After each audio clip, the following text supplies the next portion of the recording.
Saan ka na naman ba galing, ha? Kanina pa ako nandito eh. Pasensya ka na, Glenn, ha? Napasarap kasi ang kwentuhan naming magkukumari eh. Hindi ko na namalaya ng oras. Tanghali na pala. Oh, ilan na naman ba ang nasiraan ninyong tao? Lahat ba ng tao dito sa barangay nagawan nyo na ng kwento? Ano ba ang pinagsasasabi mong lalaki ka, ha? Tungkol sa mga buhay namin at hindi ng ibang tao ang pinag-uusapan namin ng mga kumari ko. Sa tingin mo kaya mapapaniwala mo ako, ha? Kilala na kita at yung mga kaibigan mo. Markado na mga pangalan nyo sa barangay dahil sa dami ng mga reklamo sa inyo. Mga naiinggit lang ang mga yun sa grupo namin. Wala naman talaga kaming ginagawang masama eh. Masamang gawain ang pagchismisan ng kapwa. Imbis na asikasuhin mo ang tanghalian natin, chismis ang inaatupag mo. Pagod na nga ako sa paglalako ng isda eh. Pagdating dito, wala pang sinaing. Pasensya ka na. Magluluto na nga ako eh. Inabala mo pa ako. Nakapagluto na ako. Nahihiya naman ako sa iyo. Pagdating mo, wala pang luto. Bakit ganyan ang tono ng pananalita mo? Bakit? Ano ba dapat, ha? Pwede mo naman akong kausapin ng maayos eh. Hindi yung galit ka. Sa tingin mo, may matutuwa sa'yo, ha? Kulang na lang, koronahan ka dahil sa pagiging tsismosa mo sa lugar natin. May pamilya ka na. Sana naman, alam mo kung sino ang prioridad mo. Oo na. Ang dami mo pang sinasabi eh. Tapos ngayon, ikaw pa ang galit? Ikaw itong nauna eh. Kung hindi mo babaguhin yung ugali mo, darating ang araw na iiwan na kita. Teka, bakit naman napunta sa pag-iwan mo sa akin ng usapan? Dahil sawang-sawa na ako sa'yo. Ilang beses na kitang sinabihan na gusto ko kapag uuwi ako, nandito ka sa bahay at nakaluto na. Alam mo naman na may trabaho pa ako sa hapon eh. Imbis na makakapagpahinga pa ako, hindi dahil magluluto pa ako. Sorry na. Hindi na mauulit to. Hindi na dapat maulit pa dahil huling pagkakataon na ito. Mabilis na akong tinalikuran ni Glenn at bumalik sa kusina. Noon ko lang nakitang nagalit ng ganun ang asawa ko sa akin. Naisip ko na lang na baka pagod at gutom lang ngayon. Mabait at masipag naman siya. Sa umaga naglalako siya ng isda hanggang maubos. Sa hapon naman mga panindang gulay naman ang inilalako niya. Kung tutuusin, maswerte kami ng dalawa kong anak sa kanya. Oh, kunin mo itong ulam. Ano po itong nasa mangkok? Ay, tinolang manok. Request ng mga anak mo na magluto daw ako kaya kinatay ko yung isa kong alagang manok. Sus, yung dalawang yun, akala mo may patagong manok sa inyo eh. Lagi naman kaming may ulam dito eh. Hayaan mo na. Minsan lang naman maglambing ang mga apo ko Salamat po dito ah. May ulam na kami mamayang hapunan. Gusto niyo po ba ng kape? Ay sige, bigyan mo ko. Anong oras nga pala uuwi si Glenn? Mamaya pa pong hapon. Dadaanan na rin po niya yung dalawang bata sa eskwelahan. Ito na po ang kape niyo. Dito ko na lang ilalapag ah. Kanina pala narinig kong nagtatalo kayo. Ano na naman ba ang pinag-awayan niyo?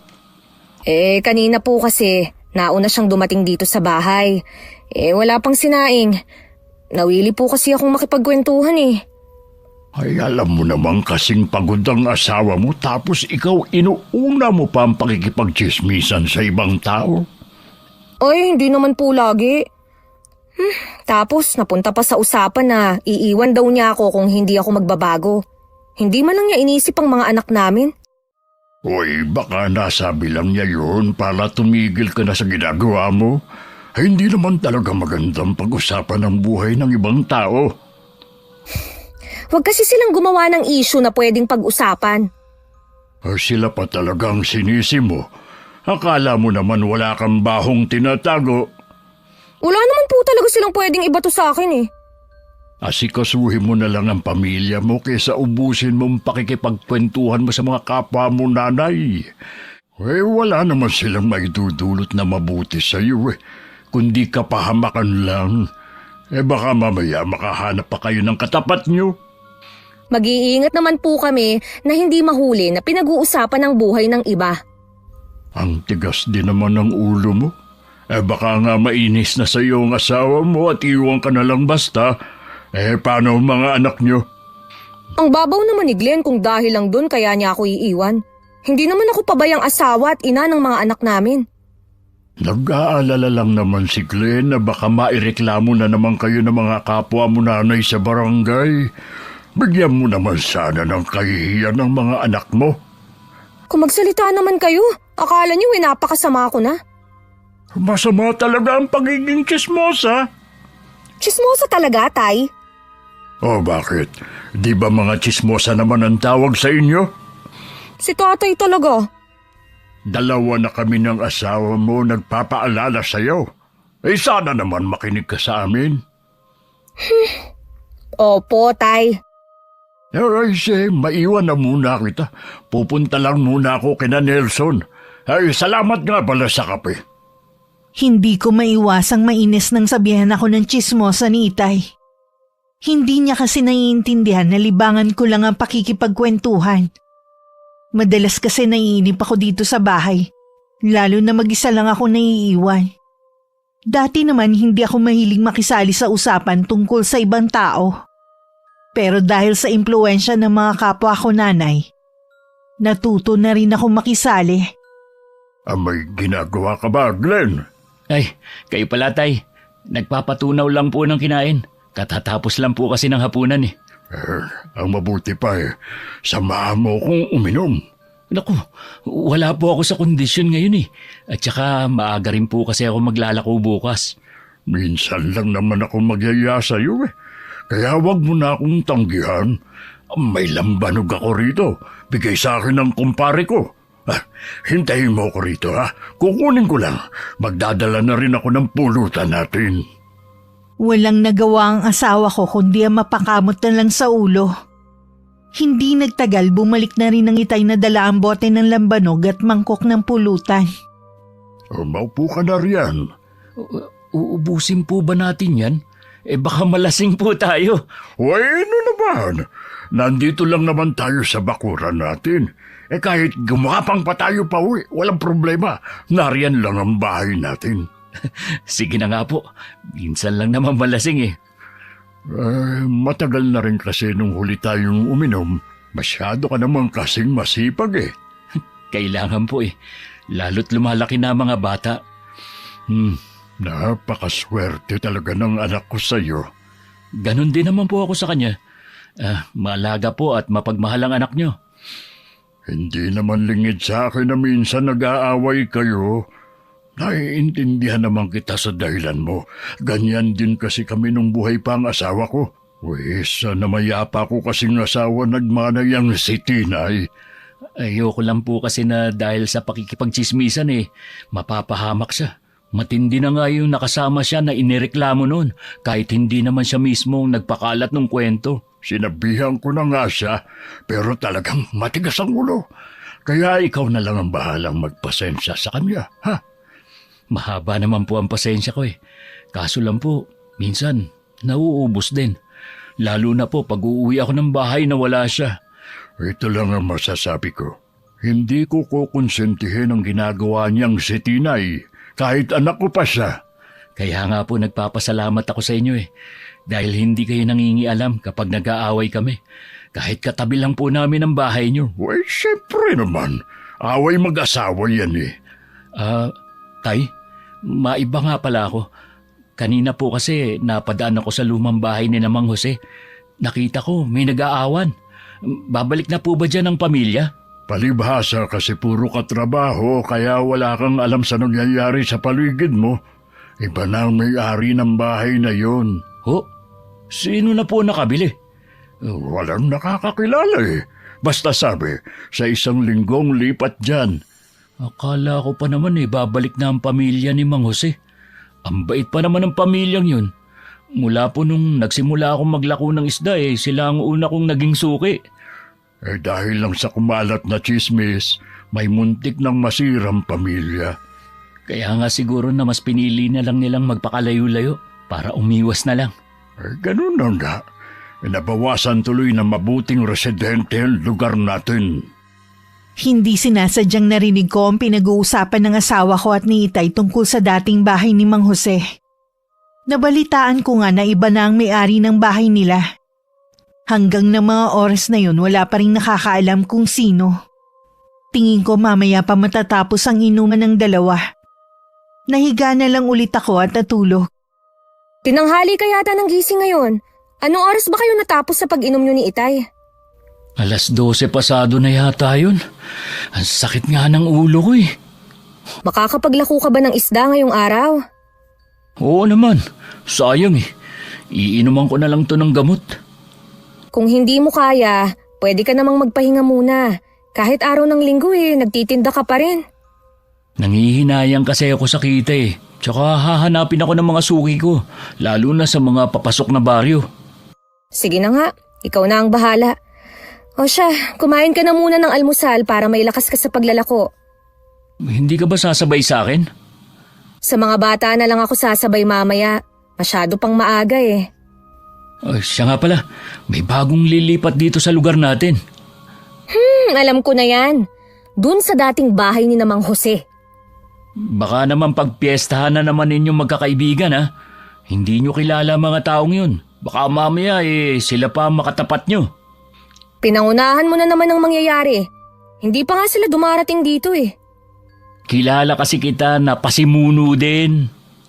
Alam mo sa totoo lang, naririndi na rin ako sa'yo. Huwag mo na lang kaya akong pakialaman sa mga ginagawa ko. Pwede bang hindi kita pakialaman? Asawa kita. Paano kasi nakakainis ka na eh? Pasalamat ka nga, inaasikaso ko pa rin kayong mag-aama. Hindi yung maghapon akong nasa labas lang ng bahay. Huwag mo namang masamain ang sinasabi ko. Nagmamalasakit lang naman ako sa iyo eh. Kung totoo yan, hindi mo kailangan na ipamukha sa akin ang pagiging tsismosa ko. Totoo naman eh. Kahit na! Yun na nga asawa mo nga ako. Dapat pinagtatanggol mo ko. Naku, tama na nga. Ang aga-aga nagtatalo tayo. Inumpisahan mo eh. Sorry na. Huwag ka na magalit. Sige na. Pasensya na rin kung napagtaasan kita ng boses. Sige na, kumain ka na dyan. Magwawalis lang ako sa labas. Madalas man kami magtalo ni Glenn, nagkakabati rin naman kami. Tapos na ako nun magwalis nang umalis siya para kunin sa playa ang mga isdang ilalako sa araw na yon. Ako naman pagkatapos ng gawaing bahay, pinuntahan ko na si Maring Edna. Bakit ikaw lang ang nandito, Mare? Nasaan si Aling Oro at Cheska? May lakad daw si Cheska. Si Aling Oro naman eh. Narinig ko na nagtatalo silang mag-asawa kanina. Bakit kaya? Paano yung anak nila umalis na sa poder nila? Napuno na yata sa pakikialam ni Aling Oro eh. Wala daw kasing ginawa kundi ichismis ang anak at asawa. Diba, totoo naman. Puro pasarap lang naman ang anak at yung asawa. Hindi yun ang narinig ko kay Mang Jun, no? Mukhang ginagawan lang ng kwento ni Aling Oro ang anak at asawa para maging masama sa mata ng mga taga rito. Ay, ganun? Ibig sabihin, puro lang kasinungalingan ang sinasabi niya na hindi man lang nagbibigay ang mag-asawa ng panggasto sa bahay. Ganun na nga. Nag-aalala si Mang Jun dahil puputulin na ng anak ang sustento sa kanilang mag-asawa. Sabi kasi ni Aling Oro, meron daw pensyon ng asawa niya. Yun daw ang ginagastos nila. Hindi totoo yun, no? Ang galing talagang gumawa ng kwento ng matandang yun. Ayan tuloy, lalo siyang nawalan. Para pala siyang walang pinagkatandaan. Ay oo, biruin mo naman. Sariling anak sinisiraan sa ibang tao. Kung nagagawa niya yun sa sarili niyang anak, abay malamang sa atin din. Oo naman, no? Meron nga siyang sinasabi sa'yo kapag nakatalikod kayo ni Cheska eh. Ano? Bakit hindi mo sinasabi? Akala ko ba kaibigan kita at kumare? Wag ko daw kasing sabihin sa inyo. Baka daw magalit kayo. Ayoko naman na magkagulo tayo kaya nanahimik na lang ako. Ano naman ang sinasabi ng matandang yon? Sabi niya habang para daw kalabaw si Glenn sa pagtatrabaho, puro pasarap lang daw sa buhay ang inaatupag mo. Ano ngayon? Hindi ba niya alam na asawa ko mismo ang ayaw akong pagtrabahuhin? Sabi pa niya ang dahilan daw na kaya ayaw kang pagtrabahuhin, baka daw manlalaki ka. Duda kasi siya kung anak ba ni Glenn ang dalawa niyong anak. Hindi daw kasi kamukha ng asawa mo. Mestizo daw kasi samantalang ang itim ni Glenn. Ano? Ang kapal naman ng mukha ng matandang yon. Humunda siya sa akin. Oh, saan ka pupunta? Susugurin ko ang matandang yon. Wala namang tao sa kanila eh. Umalis silang mag-asawa kanina. Hindi ko alam kung saan nagpunta. Inaabangan ko nga eh. Gusto ko kasing malaman kung ano nangyari. Kaya siya kinakarma eh. Pasmado talaga ang bibig ng matandang yun. Ito mo ko, kapag magkakaharap tayo, hindi ako masyado nagkukwento sa mga ganap ko sa buhay. Ay nako, mabuti na lang talaga at sinabi mo sa akin ang mga sinasabi niya kapag nakatalikod ako. Akala mo kung sino siya? Kahit saan kami makarating, kaya kong patunayan na anak ni Glenn ang mga anak namin. Hayaan mo na lang, Mare. Baka humaba pa ang isyu sa pagitan nyo. Ay, hindi ko pwedeng palampasin ang ginawa niya. Lalo't dinamay pa niya ang mga anak ko. Tingin ko kasi sumama lang ang loob niya sa'yo nung hindi mo siya pinautang ng pera. Hindi sapat na dahilan yun para gawan niya ako ng kwento, no? Alam ko naman yun. Tingnan mo na lang ang nangyayari sa kanila. Kinakarma na sila ngayon. Pwede mo naman siyang kumprontahin eh, pero sa ibang araw na lang. Sa ibang araw na nga lang. Pero kakausapin ko pa rin siya. Huwag niyang sabihin na matanda na siya at kailangang irespeto. Ilalagay ko siya sa dapat niyang kalagyan. Hanggang makauwi ng bahay, nagingit-ngit pa rin ako sa galit sa nalaman ko. Nung dumating si Glenn, agad kong sinabi sa kanya ang mga sinabi ni Maring Edna. Bakit natatawa ka pa dyan? Hindi mo ba sineseryoso yung sinasabi ko, ha? Gusto kong ireklamo sa barangay ang matandang yon. Baka pagtawanan lang kayo ni Kapitan. Biruin mo, kayo ang lagi magkakasama eh. Tapos ngayon, irereklamo mo. Hindi naman kasi biro ang ikinakalat ng chismis. Kilala ko si Aling Oro. Malamang, ikinalat na niya sa lahat ng tao ang sinasabi niyang kasinungalingan. Alam naman natin na hindi totoo ang sinasabi niya eh. Wala tayong dapat ipaliwanag sa mga tao. Hindi talaga ako matatahimik sa ginawa niya. Dahil lang sa hindi mo ko hinahayaan na magtrabaho ginawa na niya ako ng kwento. Ikaw naman kasi, matagal na kitang pinapaiwas sa mga kaibigan mo, antigas din ang ulo mo. Una pa lang, alam ko na hindi sila magiging mabuting kaibigan sa'yo. Asahan mo kapag mahilig sa chismis, masamang impluensya. Si Aling Oro lang naman ang problema eh. Sa edad niyang yun, wala pa rin siyang pinagkatandaan. Ngayon na nalaman mo na ang tunay na kulay ni Aling Oro, siguro naman iiwasan mo na mga taong yun. Aba, oo naman. Hindi ko rin naman kayang makipagplastikan sa harap niya. Sa ngayon, palampasin mo muna ang ginawa niya. Sabihin mo na agad sa akin sa susunod. Hindi ko gustong nadadamay ang mga anak natin sa chismis. Ako na ang bahalang kumausap sa kanya. Nang mga oras na yun may nabuo ng plano sa isip ko. May isa kasi kung lihim na alam kay Aling Oro. Kami lang ang nakakaalam nun.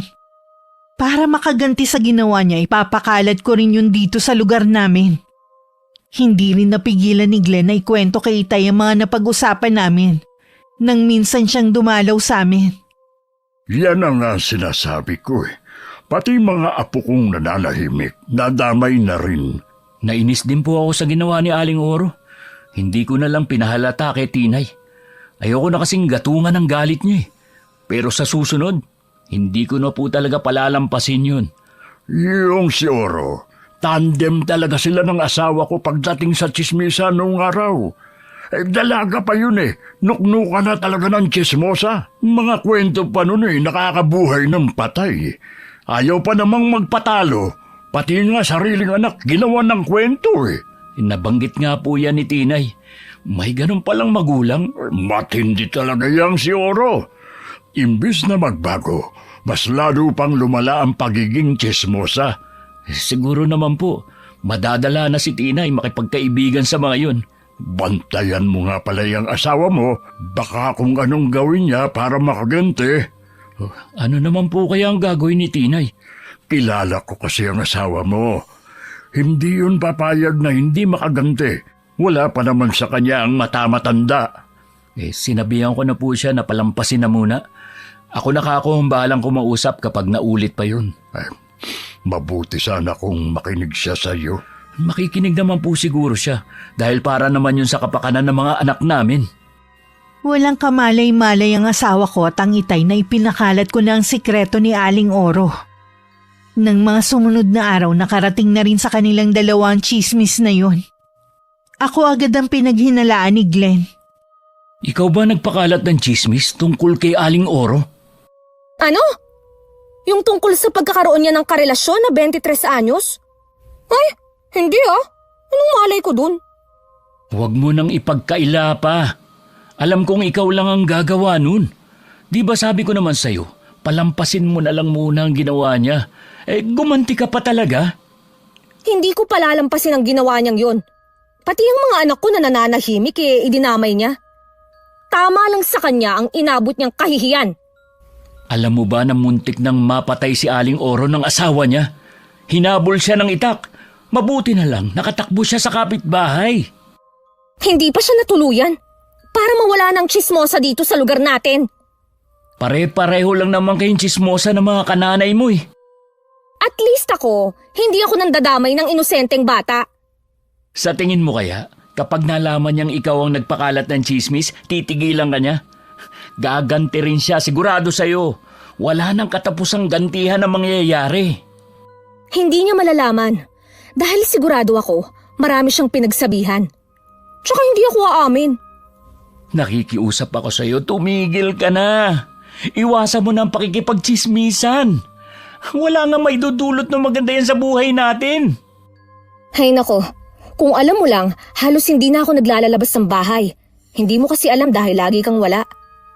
Ituloy mo lang yan para maging tahimik ang buhay natin. Huwag kang mag-alala. Hindi na ako makikipagkaibigan sa kanila. Gawin mo. Huwag lang puro salita. Dahil laging wala si Glenn, hindi naman niya alam na lagi pa rin ako umaalis ng bahay. Inuunahan ko lang siya sa pag-uwi para hindi kami mag-away. Kasalukuyan kami nag-uusap ni Maring Edna. Mula nang pumutok ang balita tungkol kay Aling Oro, umiwas na rin si Cheska. At hindi na lumalabas ng bahay. Alam mo bang pinapalayas na ng asawa si Aling Oro? Pagkatapos ba naman ang ginawa niya eh? Sa edad ba naman niyang yun? Nakipagrelasyon pa siya sa parang anak na niya? Papa sa pangayo na apo niya eh. Galit na galit nga siya. At halos isumpa na ang taong nagpakalat nun. Kahit isumpa pa niya ang taong yon, hindi na rin mabubura ang ginawa niya. Ang hilig kasing magmalinis eh. May baho din palang itinatago at mas matindi pa. Sana nga, umalis na lang siya sa lugar natin. Kumukulo pa rin kasi ang dugo ko kapag nakikita ko siya eh. Magsabi ka nga ng totoo. Ikaw ba nagpakalat ng chismis na yun kay Aling Oro? Hindi no. Sana sa'yo ko unang sinabi. Kahit nga ako nagulat eh. Ikaw lang kasi ang may matinding galit sa kanya eh. Kaya naisip ko na baka ikaw ang may kagagawan kaya nabunyagan sikreto niya. Sa daldal niya, malamang kung kani-kanino niya sinabi. Talagang kakalat nga yun. Tsaka kung matagal ko nang alam, sana binanggit ko na sa'yo. Sa bagay nga. Tsaka marami siyang mga kaibigan na ngayon kaaway na niya dahil sa ugali niya. Siya nga pala, di ba sinabi mo na pinapalayas na siya ng asawa niya? Sa tingin mo, saan kaya siya pupunta? Malamang umuwi siya sa nag-iisa niyang kapatid. Hindi naman siya pwede sa mga anak niya eh. Galit naman sa kanya ang mga yun. Balitaan mo ko kung anong nangyari ha? Kung natuloy ba siyang umalis? Oo naman, lagi naman tayo nagkikita eh. Maiba nga pala ako. May bagong kapitbahay na pala kayo ah. Sinong kapitbahay? Dumating na kagabi yung bagong titira sa bahay ni Mang Jose. Ang layo naman nila para maging kapitbahay namin no? Bahay niyo ang kasunod na bahay eh. Isang buong pamilya daw yun eh. Sana naman hindi sila katulad ni Aling Oro. Hindi naman siguro. Halata talaga sa'yo na galit ka pa rin kay Aling Oro ah. Mawawala lang siguro to kung tuluyan ko na siyang hindi makikita. Ilang araw pagkatapos ng pag-uusap namin ni Edna, nabalitaan namin nagkaayos din si Aling Oro at ang asawa niya. Mula nga rin noon hindi na gaanong lumalabas ang matandang babae. Kahit naiinis pa rin, hinayaan ko na lang. Hindi ko akalain sa paglipas ng mga araw tuluyan na ako nalulung sa pakikipagtsismisa. Bit-bit mo na naman ang walis tingting natin. Hindi mo naman pinapasayad sa lupa. Kita mo nga ang dumi ng harapan natin eh. Mabuti pa sa loob ka na lang magwalis. Sasagap ka lang naman ng chismis dito sa labas eh. Malinis na naman ang loob ng bahay natin. Dito sa labas ang madumi at kailangang linisan. Hindi ka ba nahihiya sa mga tao? Sa maikling panahon, nabansagan ka ng CCTV. Ultimo kasi pagkakaroon ng UTI ng kapitbahay natin eh, nalaman mo pa? Parating pa lang ang balita, alam mo na agad. Ang mabuti pa, maglako ka na lang ng isda, kesa naman sa pinakikialaman mo ko. Akala ko pa naman magbabago ka na. Mas lalo ka pang lumala. Pati mga anak mo nahihiya na sa mga tao. Bahala kayo kung gusto niyo akong ikahiya. Kakapagod na rin kayong intindihin. Akala niyo kelilinis niyo? Hindi naman krimen itong ginagawa ko ah. Hindi lang naman ako ang ganito dito sa lugar natin. Mali na nga yung ginagawa mo, ayaw mo pa mapagsabihan. Ang sabi ko, huwag mo akong papakialaman sa mga ginagawa ko. Ay bahala ka na nga. Kapag nagka-problema ka, huwag kang lalapit sa akin ha. Huwag kang mag-alala. Hindi mangyayari na lalapit ako sa'yo. Masama ang timpla ng asawa ko nang umalis siya sa bahay para maglako ng isda. Isa sa mga bago niyang suki ay ang bagong lipat na si Aling Marcia. Akala ko hindi ka na darating. Pasensya na po, Aling Marcia. Tinanghali po ako eh. 2 klase lang po pala ang isda ko ngayon. Konti lang daw po kasi ang huli nung kinukuhanan ko eh. Ayos lang, basta isda. Mahilig po talaga kayo sa isda, no? Isda at gulay lang kasi ang kinakain namin eh. Hindi kami kumakain ng karne. Ah, kaya naman po pala eh. Aling Marcia, apo niyo po ba yung babaeng nagsasampay? Ang ganda naman po niya, parang manika. Siya si Yvette, apo ko. Kami na ng lolo niya nagpalaki sa kanya mula nung mamatay ang kanyang ina. Sabi sa lugar kung saan kami nanggaling anak daw ng engkanto ang apo ko. Kaya kakaiba ang kanyang itsura. Swerte naman po ng mga taga rito at nakakita kami ng anak ng engkanto. Sa kabila na maganda ang apo ko, may kapansanan siya. Hindi siya nakakapagsalita. Ha? Ganun po ba? Kawawa naman po pala siya. Ito nga pala ang isdang bibilhin ko. Pwede mo bang linisan na rin? Oo naman po, basta kayo. Malakas kayo sa akin eh. Siya nga pala. Asawa mo ba yung lagi na lang pinag-uusapan dito? Yung laging may walis na dala sa kalsada? Opo. Siya nga po, si Tinay. Minsan kasi nakita ko siya dito sa labas ng bakuran namin. Akala ko merong hinahanap Baka po gusto lang makita ang nakatira dito. Ito na nga po pala yung isda nyo. Salamat sa'yo sa uulitin. Napaisip naman sandali ang asawa ko sa sinabi ng matandang babae. Sa huli pinagkibit balikat na lamang niya. Pag-uwi sa bahay, tinanong pa rin naman niya ako. Sama bang mapadaan sa harap ng bahay nila? Hindi naman nila pag-aari ang kalsada. Bakit parang galit ka na naman dyan? Para kasi ngang dating bawal akong maglakad sa tapat ng bahay nila. Wala namang sinasabi na masama si Aling Marcia. Sinabi lang na nakita ka. Kabago-bago lang nila dito Akala mo kung sino na sila. Wala ka mo silang pakialam kahit tambayan ko pa ang tapat ng bahay nila. Kalsada yun. Pag-aari ng mga tao, hindi nila. Hindi ka ba talaga titigil, ha? Para yun lang Ang dami mo na agad sinabi. Bakit kasi nakikipag-usap ka sa matandang yon, ha? Suki ko sina Aling Marcia. Lagi silang bumibili ng isda at gulay sa akin.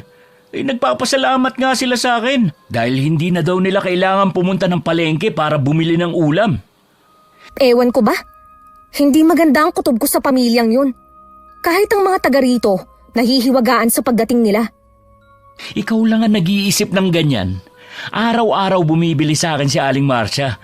Wala naman ako napapansin na kakaiba sa kilos nila. Hindi ka lang kasi sanay na may mga tao na hindi palalabas ng bahay nila. Mabuti pa ang ibang tao. Lagi mong ipinagtatanggol. Kesa sa akin na asawa mo. Huwag mo akong umpisahan, Tinay. Pagod ako sa maghapon na pagtitinda. Pagod din naman ako dito sa bahay ah. Akala mo ikaw lang. Kahit hindi ko nakikita, alam ko pagod ka sa pakikipagchismisan sa mga kaibigan mo. Tuwing umaalis ako, sumasalisi ka ng alis. Huwag mo nang ipagkaila pa. Mga anak mo siguro ang nagsusumbong sa'yo, no? Hindi na mahalaga kung sino nagsusumbong sa akin. Ayaw mo na pinakikialaman ka? Eh di sige, bahala ka na sa buhay mo. Nang mga sumunod na araw para kaming estranghero sa isa't isa ni Glenn, kibuin dili niya kasi ko. At kahit nakikita niya ako sa labas na nakikipag-usap, blankong tingin lang ang binibigay niya sa akin. Hindi na rin niya ako sinisita. Pakiramdam ko may pader siyang inilagay sa pagitan namin. Bakit tulala ka riyan? Hinihintay mo ba ang asawa mo? Hindi po siya uuwi ngayong tanghalian. May dala na po siyang baon na kanin at ulam. Ganun ba? Kaya pala naman ilang araw ko lang hindi nakikita ang tricycle na nakaparada dito sa tapat ninyo tuwing tanghalian. Wala ho bang naikukwento sa inyo ang asawa ko? Tungkol saan? Meron po ba siyang sinasabi tungkol sa akin? Wala naman. May problema ba kayo? Hindi niya po ako masyadong kinikibo nitong mga nagdaang araw eh. Hindi ko naman po alam kung anong ikinagagalit niya. Isa lang naman ang alam kong ikinagagalit ng asawa mo ang pagiging tsismosa mo. Alam mo naman niyang si Glenn, pribadong tao. Ayaw niya yung ginagawa mo. Bakit kasi ayaw mong baguhin yung ugali mo? Tay, wala naman po akong ginagawang masama. Ano ba ang tawag sa ginagawa ninyo ng mga kaibigan mo? Hihintayin mo pa ba na makahanap ka ng katapat, ha? Kung may tatamaan po sa pinag-uusapan namin, ibig sabihin lang nun, totoo. Ano ba namang klaseng katwiran yan? Kaya napupuno na sa iyong asawa mo Bahala na nga po siya sa buhay niya. Paano kung makahanap ng ibang babae ang asawa mo? Masasabi mo pa kaya yan? Imposible po yan, Tay. Hindi magagawang tumingin ni Glenn sa ibang babae. Mahal niya kami ng mga anak namin. Wala namang duda na mahal niya kayo. Pero hindi lang naman kawalan ng pagmamahal kung bakit nagagawang mga liwa ng asawa. Ano pong gagawin ko, Tay? Sundin mo kung anong gusto ng asawa mo para wala kayong maging samaan ng loob. Sige po, Tay. Susundin ko kayo. Nagtaka ako ng araw na yun kung bakit inabot ng dilim si Glenn sa paglalako ng gulay. Sinabi naman niya na nagpunta siya sa kabilang baryo dahil marami pang natirang gulay. Sana inuwi mo na lang dito sa bahay. Alam mo naman na delikado na ang panahon ngayon. Dumayo ka pa talaga sa ibang lugar. Masyado pa kasing marami yung gulay para iuwi ko. Nandito pala si Itay kanina. Tinatanong nga niya kung bakit hindi ka na umuwi sa tanghali Sana sinabi mo na napapagod na kamo ko. Na pagdating ko, ako pa ang magluluto. Habang ikaw, libang na libang sa pakikipagchismisan. Yan ba ang dahilan mo kung bakit ayaw mo nang umuwi sa tanghali? Ano pa nga ba? Ang babaw mo naman. Tsaka hindi naman ako laging nasa labas tuwing darating ka. Ay, pagod ako. Gusto ko muna magpahinga. Hindi ka ba muna kakain ng hapunan? Mauna na kayo ng mga bata. Mamaya na lang ako kakain. Hindi na nga tayo magkasabay man ng halian. Pati ba naman sa hapunan hindi ka sasabay?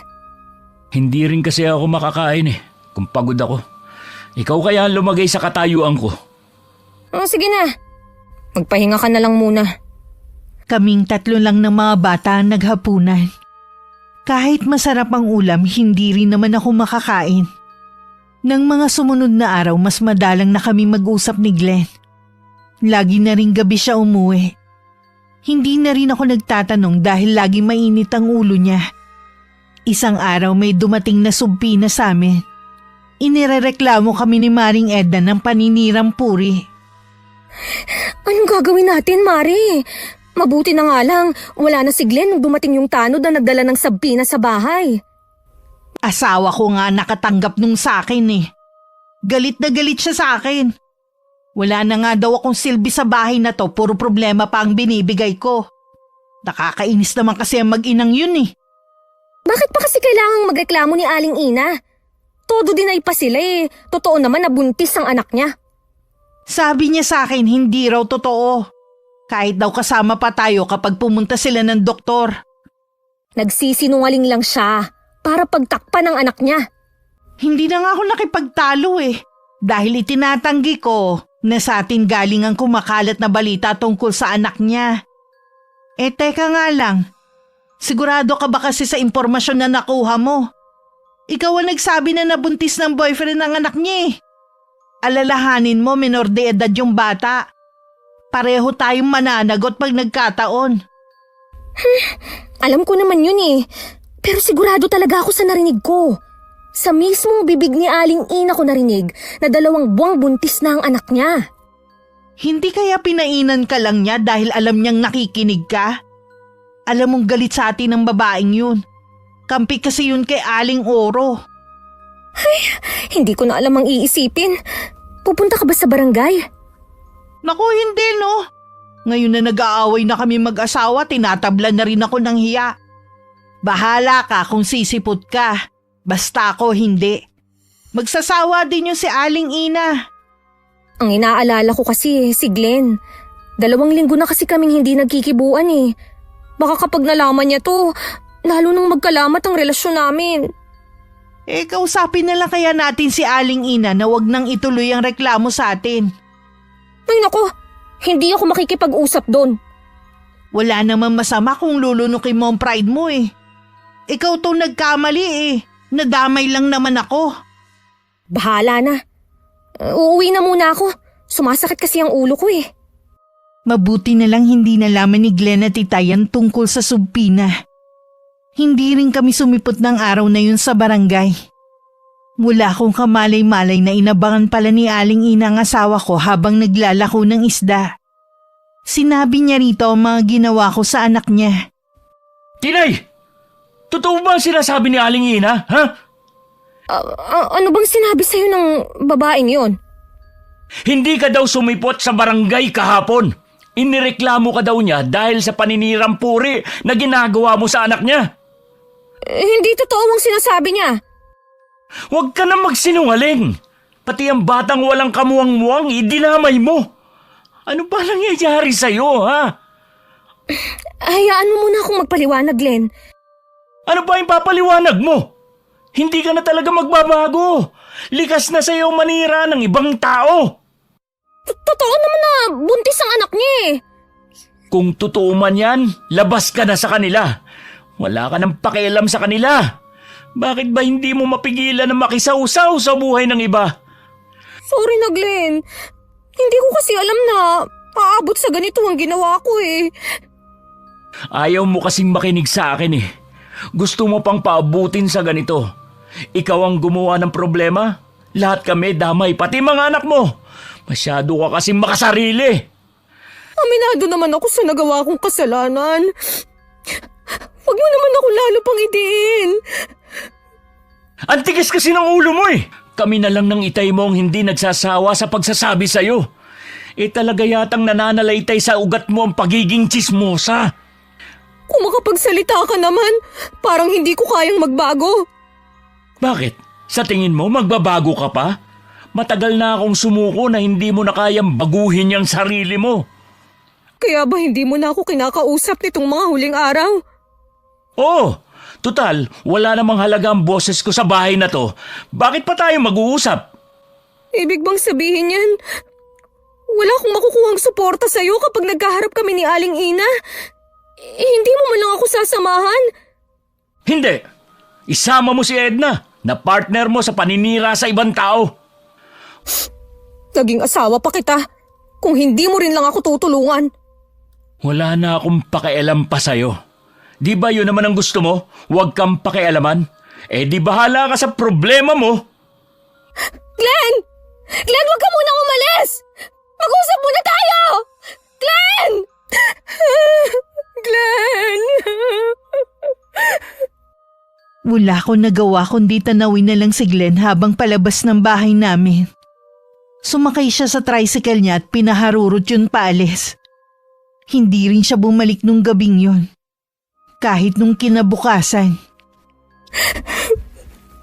Hindi pa po umuwi si Glenn mula kahapon. Nag-away ba kayong dalawa? Meron kasing nakarating sa akin na inireklamo daw kayo ni Ina dahil sa ginawa ninyo sa anak niya. Yun nga po ang pinagawayan namin. Kung ano-ano ang sinumbong sa kanya ni Aling Ina. Dapat kasi sinabi mo na agad sa asawa mo. Hinintay mo pang ibang tao magsabi sa kanya. At saka bakit hindi ka sumipot sa pandinig sa barangay? Hindi rin po kasi pumunta si Edna. Kahit na hindi siya pumunta, ikaw na lang sana ang sumipot. Para ko na rin pong inamin na kasalanan ko. Talaga namang kasalanan mo eh. Ano ba kasi ang pumasok dyan sa kukote mo na pati anak ni Ina ginawa niyo ng kwento? Hindi ko naman po gawa-gawa yun eh. Totoong buntis ang anak niya. Siya mismo ang nagsabi nun. Yan ang napala mo sa pakikialam sa buhay ng ibang tao. Labas ka na kasi sa kanila. Dahil sa kagustuhan ninyo na meron kayong pagpiestahan, humaharap ka ngayon sa malaking problema. Kahit ilang beses pa akong ipatawag, hindi ako pupunta. Magsasawa rin siguro si Aling Ina. Kapag 3 beses kang hindi pumunta, iaakyat nila ang reklamo. Nakausap ko rin si Ina. Desidido siyang kasuhan kayong magkaibigan. Malaki ang laban niya. Ano pong gagawin natin, Tay? Ayoko pong makulong. Ay, hindi naman kita pababayaan. Gagawa ako ng paraan para hindi matuloy ang pagsampa ng kaso sa iyo. Pero, kailangan mong harapin si Ina para magkausap kayo. Humingi ka sa kanya ng kapatawaran. Sasamahan niyo po ba ako? Oo naman, nasa tabi mo lang ako. Salamat po, Tay. Mabuti pa kayo, dinadamayan ako. Samantalang si Glenn, sinukuan agad ako. Hayaan mo muna siyang mapag-isa. Uuwi din siya rito. Hindi pa rin umuwi si Glenn. Nalaman ko na umuwi siya sa bahay ng magulang niya. Ang itay ang sumama sa akin sa barangay nang ipatawag muli ako. Tinanggap ko na lang ang mga masasakit na salita ni Aling Ina. At humingi din ako ng kapatawaran sa kanya. Mabuti na lang napakiusapan natin si Ina na makipag-areglo na lang. Kulang na nga lang po eh. Lumubog ako sa kinauupuan ko kanina. Sa dami ng masasakit na salita na sinabi niya sa akin. Nasasaktan kasi siya bilang ina. May mga anak ka na rin. Siguro naman ayaw mong danasin ng 2 bata ang naranasan ng anak niya. Kaya nga po tahimik lang ako kanina eh. Hindi na lang ako umimik. Ay, tama ang ginawa mo. Ay, si Glenn nga pala. Mula nung umalis po, hindi pa bumabalik. Dapat mapag-usapan na ninyo ang alitan ninyo bago pa lumala. Paano po kami mag-uusap kung ayaw niyang umuwi dito sa bahay? Maghintay ka pa ng ilang araw bago kita samahan sa kanila. Napuno na raw siya sa akin eh. Baka tuluyan na niya akong iwan, Tay. Hindi gagawin ni Glenn ang bagay na yon. Saksi ako kung gaano niya kayo kamahal. Maaring napuno lang siya, kaya nagpapalipas lang yon ng galit.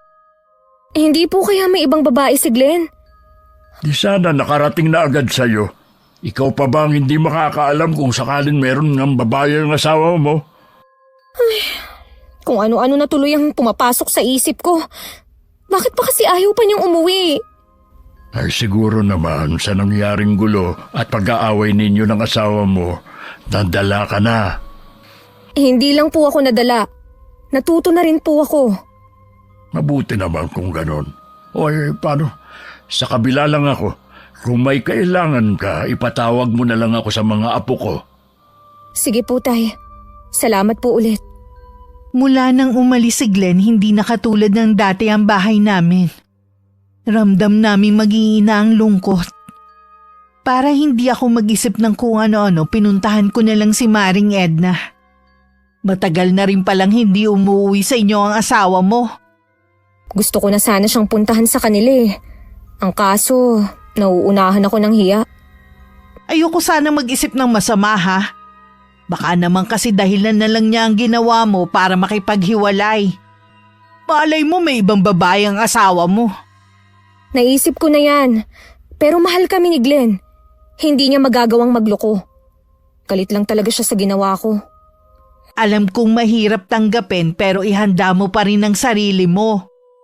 Baka kasi nakilala niya yung babae nung naglalako siya ng paninda. Naguguluhan na ako. Hindi ko na alam ang gagawin at iisipin. Dapat kasi nag-uusap na kayo ngayon, hindi yung pinatatagal niyo pa.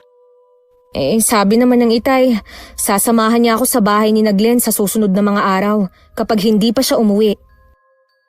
Oo nga pala, may sasabihin ako sa'yo. Ano yun? Tuluyan na akong iniwan ng asawa ko. Ha? Bakit naman? Hindi na raw niya kayang makisama sa akin eh. May kinalaman ba ang reklamo ni Aling Ina sa desisyon niya? Oo, tsaka ayaw raw niya sa asawang tsismosa. Salot ang tingin niya sa akin. Ang sama naman ng asawa mo. Lahat ng ginawa kong mabuti para sa kanya at sa mga anak namin binaliwala lang niya. Pati mga anak ko galit at kinahihiya ako. Teka, nasa na nga pala ang mga anak mo? Sumama sa tatay nila. Iniwan nila ako mag-isa dito. Mabuti na rin daw na maiwan ako dito. Baka daw magkalat pa ako doon. Kung nalulungkot kang mag-isa dito, pwede ka muna sa bahay namin. Ayos lang naman ako dito mag-isa. Huwag kang mag-alala sa akin. Sigurado ka ba? Oo naman no. Ang dami ko rin ginagawa dito kaya hindi ako nalulungkot. Puntahan mo na lang ako kapag wala kang ginagawa sa inyo. Lagi kitang pupuntahan dito. Ayoko rin kasing mag-isip masyado eh. Pakiramdam ko kasi maluloka na ako. Sana lang hindi matulad sa akin ng kapalaran mo. Hindi ko maiwasang matakot sa sinabi ni Maring Edna. Ang bigat tuloy sa dibdib na umuwi ako sa amin. Saktong 10 araw nang umuwi si Glenn sa bahay. Mabuti naman umuwi ka na. Kung alam mo lang kung gaano ka na namin namimiss ng mga anak mo. Kaya ako umuwi dahil sa mga anak natin. Galit ka pa rin ba sa akin? Hindi ako galit sa'yo, kundi sa ginawa mo. Naayos na naman namin ang itay ang problema eh. Swerte ka pa rin kung ganun. Pangako, magbabago na ako. Ibalik na natin ang dati nating samahan. Hindi ko alam kung dapat pa ba kitang paniwalaan. Mababaw lang naman ang pinagmulan ng away natin. Hindi naman kailangan paabutin sa hiwalayan. Mababaw pala yun sa'yo? Glenn, alang-alang sa mga anak natin. Sana magkaayos na tayo. Dahil lang sa kanila, kaya gusto ko pa rin maayos ang pagsasama natin. Ibig bang sabihin yan? Hindi mo na ako mahal? Mahal ko kayo ng mga bata. Pero nakakapuno ka na kasi. Hindi mo man lang naisip ang pagod ko sa maghapon na pagtatrabaho. Kaya nga babaguhin ko na ang sarili ko eh. Bigyan mo pa ako ng isa pang pagkakataon. Sige, ayusin na natin ang pagsasama natin. Salamat, Glenn. Pinasaya mo ko. Pakiusap ko lang sa'yo. Tigilan mo na ang hindi magandang ginagawa mo sa kapwa. Hindi na talaga. Ayoko na ulit maranasan yung ginawa sa akin ni Aling Ina. Mula nang magkasundo kami ni Glenn, hindi na ako lumalabas ng bahay. Maliban na lang kung meron akong bibilhin sa tindahan. Nang araw na yun si Maring Edna naman ang dumalaw sa akin. Mabuti dumalaw ka, Mare. Tuloy ka muna. Hinihintay kitang pumunta sa bahay eh. Baka kako busy ka kaya ako na lang ang pumunta rito. Busy lang sa mga gawaing bahay. Naipon kasi ang mga labahin ko eh, kaya inuna ko muna. Baka nakakaabala ako sa'yo. Hindi naman, natapos ko na rin naman. Ano bang sa atin? Si Glenn nga pala. Naglalako naman ngayon ng gulay. Mamayang hapon pa yun uuwi. Bakit nga pala hindi ka niya isinasama sa pagtitinda niya? Ayaw nun na napapagod ako. Gusto niya, dito lang ako sa bahay namin. Nag-aasikaso sa mga kailangan niya at ng mga bata. Sigurado ka yun ang dahilan niya? Oo naman. Bakit parang hindi ka naniniwala? Noon pa kasi iba na ang kutob ko sa asawa mo eh. Iniisip mong may ibang babae si Glenn? Oo, hindi ako pwedeng magkamali. Alam ko na nasasaktan ka dahil iniwan ka ng asawa mo. Pero sana, wag mo naman akong idamay na pati kami ng asawa ko ay magkagalit. Mabuti nga, nagkaayos na kami ngayon eh. Wala naman akong balak na mandamay eh. Ano yung ginagawa mo? Ipapakita ko lang sa'yo ang ebidensya. Mabuti na lang nung araw na yun dala ko ang cellphone ko. Ikaw na ang bahalang humusga. Medyo malabo ang kuha pero klaro pa rin naman si Glenn yan. May ilang sandali ring tinitigan ko ang mga litrato sa cellphone ng kumari ko. Pakiramdam ko sa sabog ang dibdib ko sa matinding selos na nararamdaman ko. Apo ni Aling Marcia ang babaeng yan. Madalang yan lumabas kaya siguro hindi mo pa nakikita. Bakit kausap siya ng asawa ko? Madalas na dumaan dyan si Glenn. Sabi ng mga napagtanungan ko lagi daw bumibili ng isda at gulay ang babaeng yan. Araw-araw? Imposible naman yata na isda at gulay na lang ang kinakain nila. Hindi ba sila napupurga? Nung una, hindi rin ako naniniwala. Pero ilang beses ko na nakikita dun si Glenn Kaya naisip ko na kuhanan na lang. Baka kasi hindi ka rin maniwala kung sasabihin ko lang. Maganda ba talaga sa personalang babaeng yan? Oo, ilang beses ko na rin siya nakasalubong Tansya ko wala pang 25 ang babae. Kutis porselana.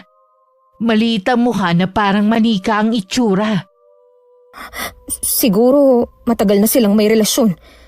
Hanggang ngayon kasi malamig pa rin ang pakikitungo ni Glenn kahit nagkaayos na kami. Ibang klase rin ang asawa mo, no? Mambababae rin lang. Dito pa talaga sa barangay natin. Hindi man lang sila nahiya. Humanda sa akin ang malanding babae na yun.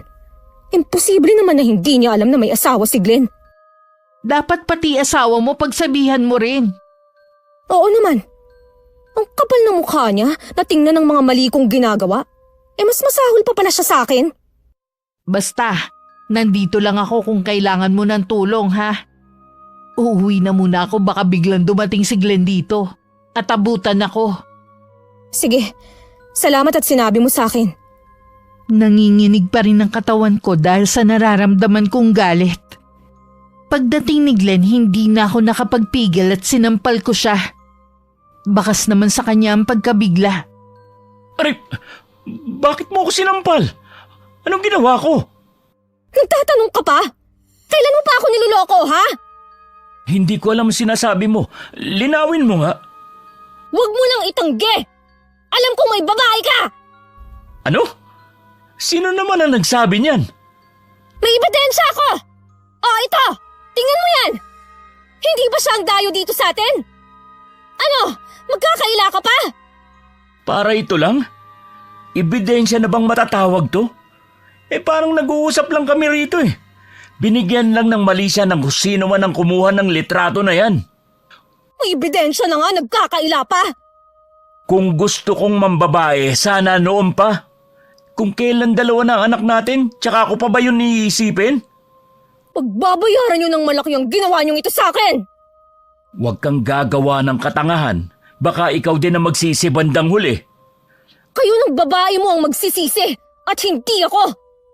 Ang hirap kasi sa'yo. Mahilig kang manira ng kapwa mo, kaya hindi mo na alam ang totoo sa hindi. Ano ba ang totoo, ha? Sige nga! Ano ang totoo? Wala kaming relasyon ni Ibet. Suki ko lang silang maglola.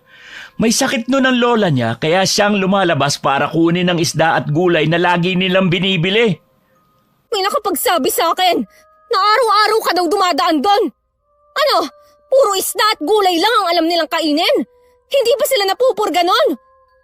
Oo, dahil hindi sila kumakain ng karne. Kaya laking pasalamat nila sa akin dahil hindi na nila kailangan pumunta ng palengke. Kalokohan! Baka ibang putahe ang gusto ng babaeng yon. Kaya ikaw naman ang laging dumadaan sa kanila. Hindi ka lang tsismosa. Napakamalisyosa pa ng utak mo. Yan ang napapala mo sa pakikipagkaibigan sa kapwa mo, tsismosa. Ako pa ngayon ang malisyosa? Eh ikaw na nga itong may ibang babae. Wala nga sabi akong babae. Wala akong pakialam kung maniwala ka man o hindi. Binabalaan kita. Huwag kang gagawa ng anumang masama laban sa pamilyang yun. Hindi mo sila kilala. Baka pagsisihan mo ang gagawin mo. Mabilis na akong tinalikuran ni Glenn at muli siyang umalis. Nagpupuyos naman ang kalooban ko na sinugod na ang bahay ng inaakala kong babae niya. Nagkataon na nasa labas ang babae at nagwawalis. Walang sabi-sabi na sinugod ko siya.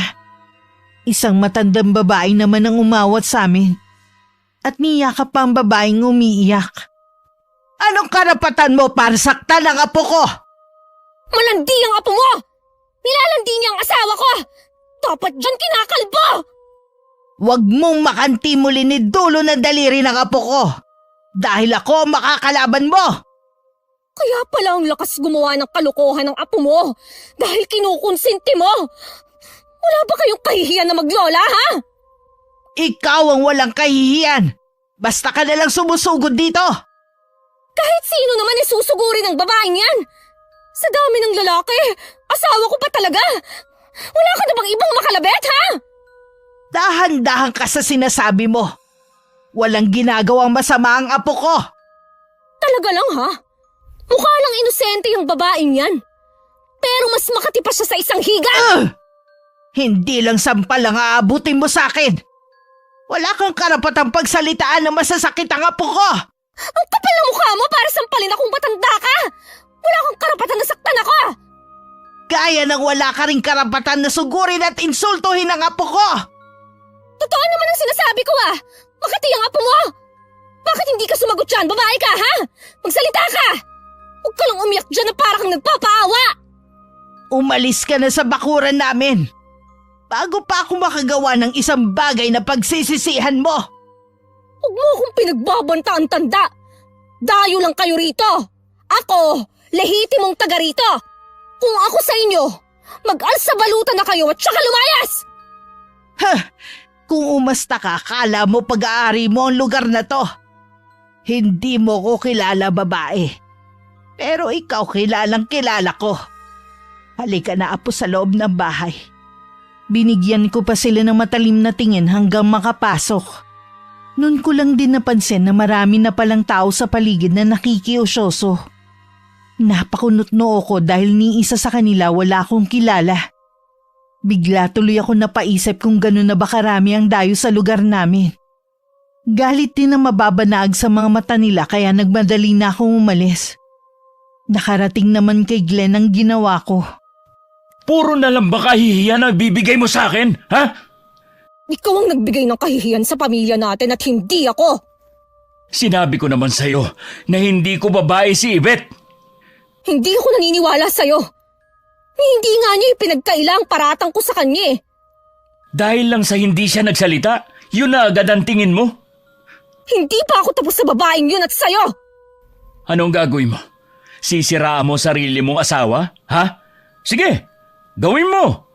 Oras na ituloy mo yung pagbabanta mo. Aalis kami ng mga anak mo sa bahay na to. Sa tingin mo, matatakot mo ko, ha? Sa gagawin ko, tingnan ko lang kung may bumili pa sa mga paninda mo. Hindi ko alam kung ano nakita ko sa'yo para pakasalan ka. Sobrang sama ng ugali mo eh. Sarili mo lang ang lagi mong iniisip. Wala kang pakialam sa nararamdaman ko o ng ibang tao. Wala akong pakialam kung ganyan kasama ang tingin mo sa akin.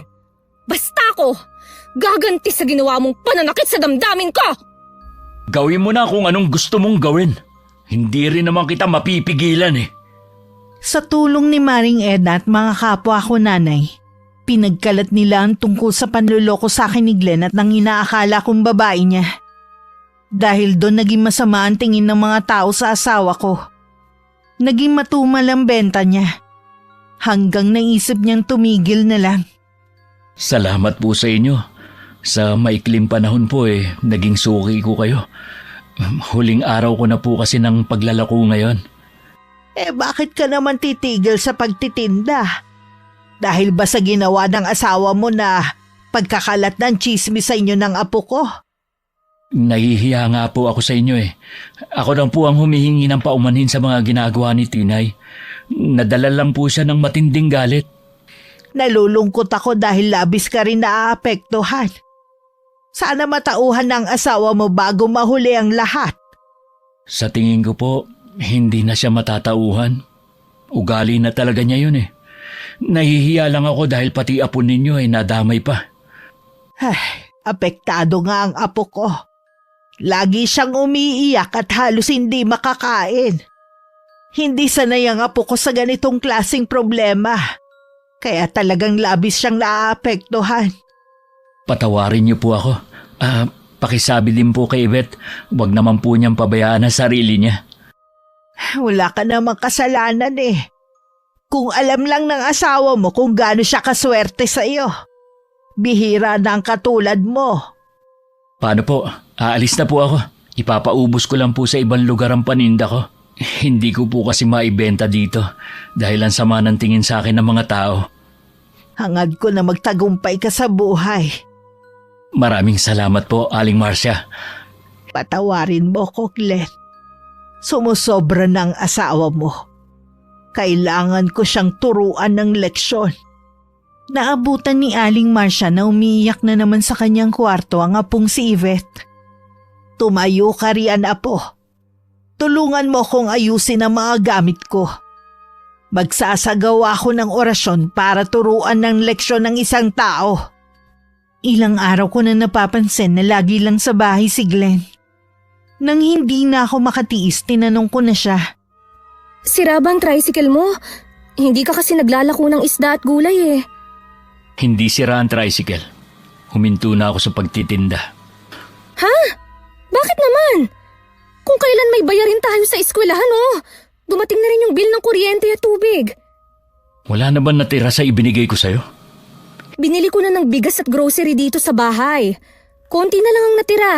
Sakto lang pambaon ng mga bata ngayong linggo. Akala ko naman kasi maglalako ka ng isda. Bakit ba kasi bigla kang tumigil? Hindi ko na kasi kaya mga parinig sa akin ng mga tao at masama nilang tingin sa akin.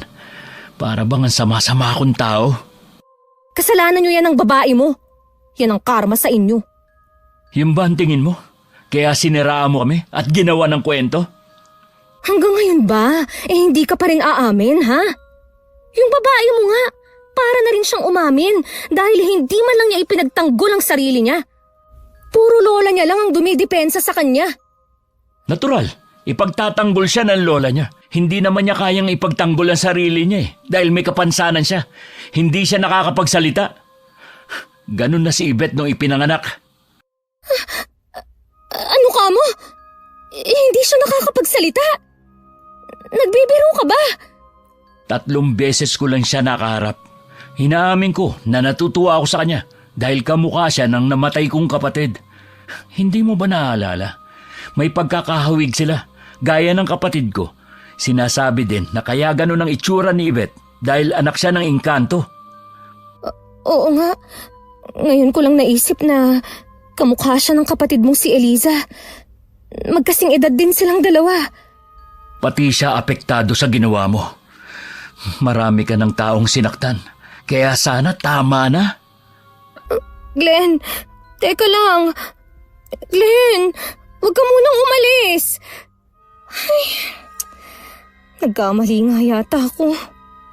Pakiramdam ko lalong lumayo ang loob sa akin ni Glenn. Kahit ang mga anak ko umiiwas na rin sa akin. Kahit nasa iisang bahay kami, hindi nila ako kinakausap. Parang wala silang nakikita. Pinuntahan ko na lang si Edna. Pasensya ka na, Mare, ha? Mukhang mali nga tayo.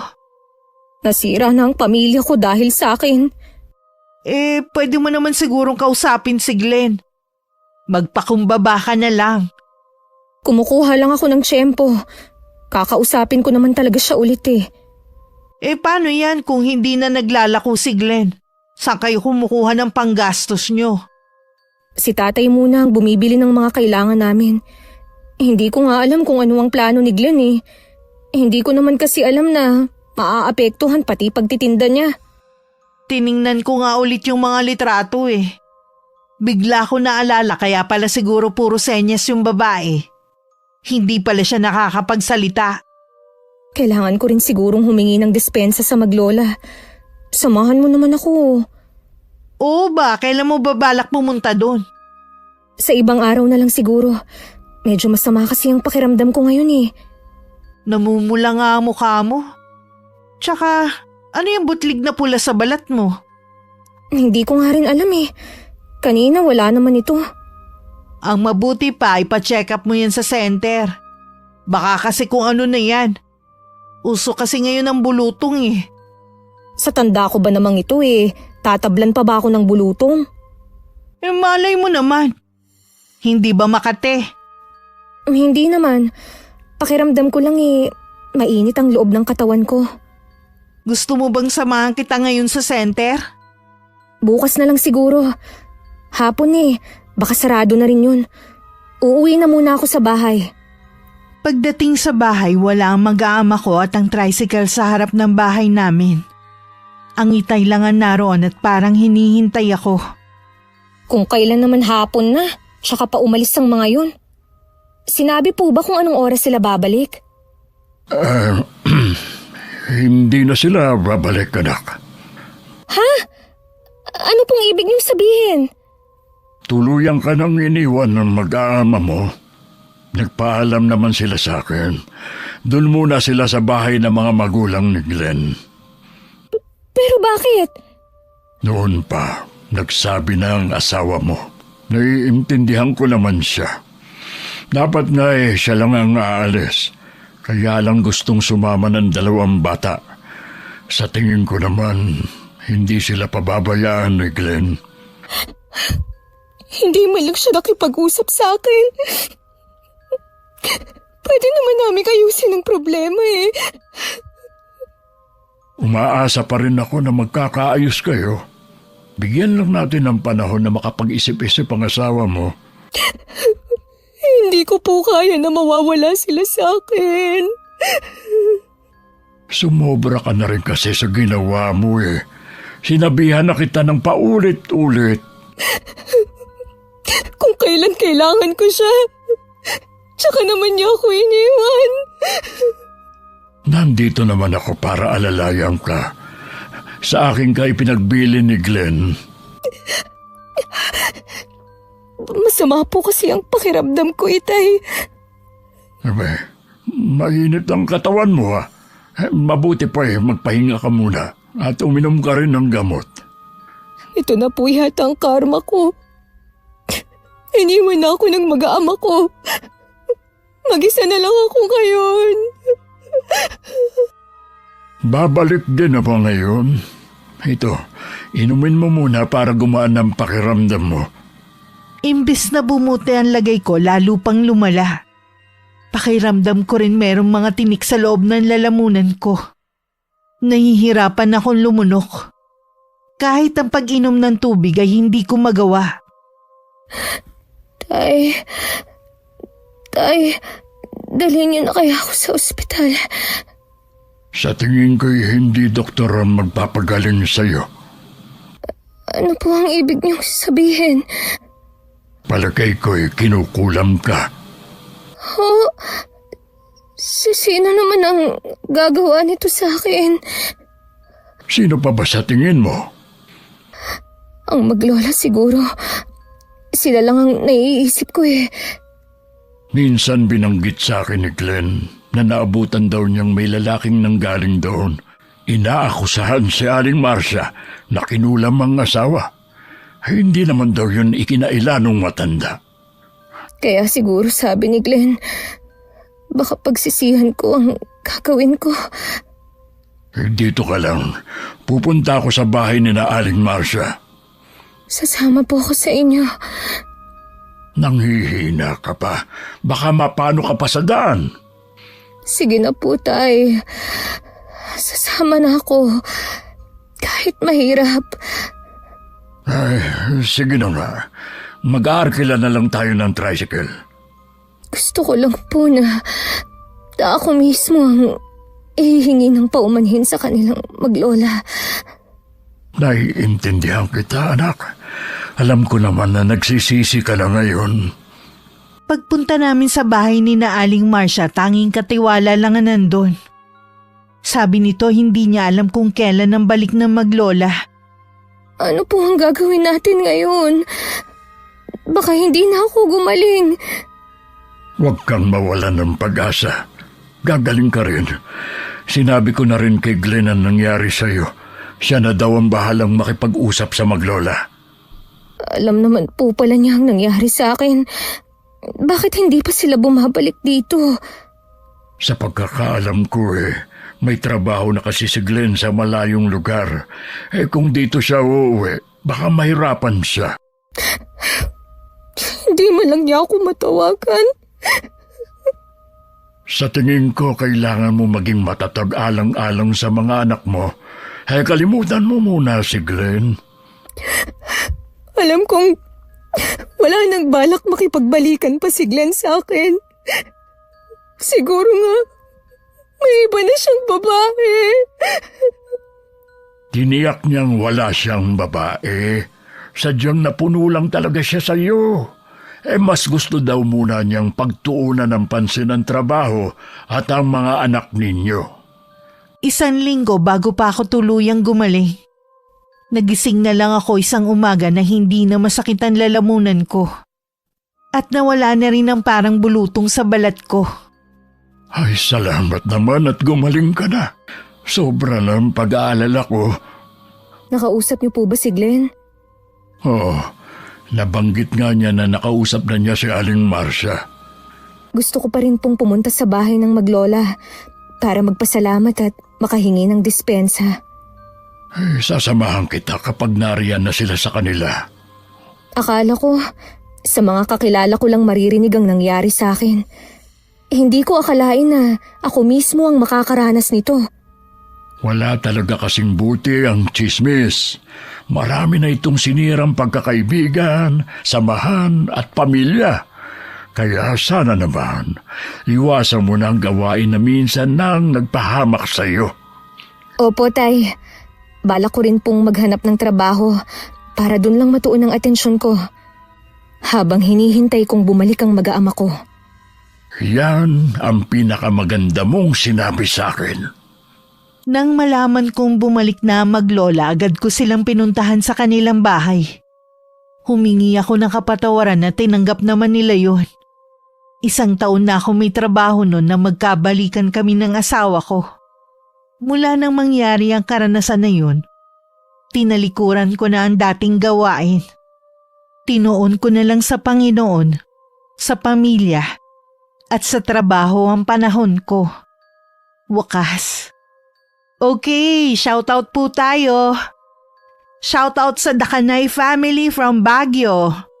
Shoutout sa Inaria family na laging nakikinig. Maraming salamat po sa inyo. Shoutout sa Ampanya family sa Iloilo from Milagros Ampanya from Singapore. Hi sa Barameda family.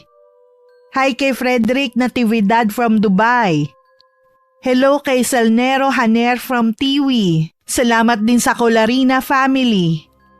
Hello sa mag-ama ni Sheila May Beldad na sina Angelo at Caleb. At sa buong Beldad family ng San Antonio, Milaor, Camarines Sur. Hello sa Pregua family sa Soro Simbahan, Esperanza, Masbate. Especially sa mama ni Geraldine na si Alicia Pregua. Hi kay na Ira Malin at sa mga anak niya na nasa Tokyo, Japan. Hi kay May Olero from Bahrain. Shout out sa Fur family Lacson from Cavite. Salamat sa pakikinig ninyo. Hello kay Geraldine Iano and family from Pangasinan. Maraming salamat po. Hi kay Diana Henova from Hong Kong. Shout out kay Judy Ann Lopez. Hello sa mga kapatid ni Junef Casinaw na si Nef, John, Jonwen, Neftali, Rowena, Judith at kay Mama Jocelyn at Papa Nefelito from Taytay Rizal. At hello din kay Angel Duguwime from Siargao. Hi kay Janisa Toledo at sa Toledo family. Shoutout sa Bayer family sa Pinamungahan, Cebu from Love na nasa Hong Kong ngayon. Hi kay Leonora Mandigma from Cabuyao, Laguna. Hello kay Lenny Nicolas from Nueva Ecija. Hi kay Reblina Santiago from Nueva Ecija. Shoutout sa Bonita family and Redota family na laging nakikinig. Maraming salamat po. Shoutout sa asawa ni Bagsik na si Michelle. Mahal na mahal ka raw ng asawa mo from Calamba, Laguna. Hello kina Anya Bing Jimenez, Danica Dinglasan at Bosngal Emil Crebillo from Unisan, Quezon. Shoutout sa Eskultura Garments. Hello kina Jay at Dennis ng Amira Boxes Handicraft from Laguna. Hi kay Mares from Taiwan. Hi kay Emmy Pelaro from San Jose Occidental, Mindoro. Hello kay Angelina Ignacio from California. Shoutout sa Sobremonte family at kay Alan Maglalang. Shoutout sa Burgos family, Guzman family and Elemia family from Zamboanga City from Maureen na nasa Saudi ngayon. Shoutout kay Andrew Sapupo from Antipolo mula sa asawa mong si Maricar. Hello kina Nancy Hasebe, Lisa Yamashita and NSA. Hi kay Miss Lay from Hong Kong. Hi kay Christine Rumes na smiling face ng OSD. Hello Ibeyang Bueno from Lucena. Shoutout kina Clint, Rose, AC and Leia from Mandaue City. Hi kay Milrose Demate from Malaysia. Shoutout sa Daligos family and Lozano family sa Nagbukel, Ilocos Sur. Shoutout sa Pastor family, Estebar family, Lugod family from Nasugbu, Batangas. Shoutout sa Calcada family from Corazon, Calcada. Hello kina Ma'am Annabel at kay Ate Jenna na laging nakikinig. Maraming salamat po. Hi kay Jeneline Mix Vlog. Hello kay Ace Bailon from Bacolod City. Hi kay Nelsa Pareha. Shoutout kay Brenda Ludiesta from Bucao, Botolan. Shoutout sa Padapdap family na laging nakikinig. Maraming salamat po. Hello kay Bernadette Abayon from Bulata, Negros Occidental. Hi kay Jenny Binuya of Nagano, Japan. Shoutout sa Cabral family from Lemery, Batangas. Kina Irene and Omi. Beth and Ernie Rosales from Switzerland. Hello kay Baby Cabral from Canada. Galing kay Estela Cabral da Silva from Portugal and Switzerland. Maraming salamat po sa pagsuporta nyo at pakikinig. Hanggang sa susunod, ingat, God bless. Saan ka na naman ba galing? Ha? Kanina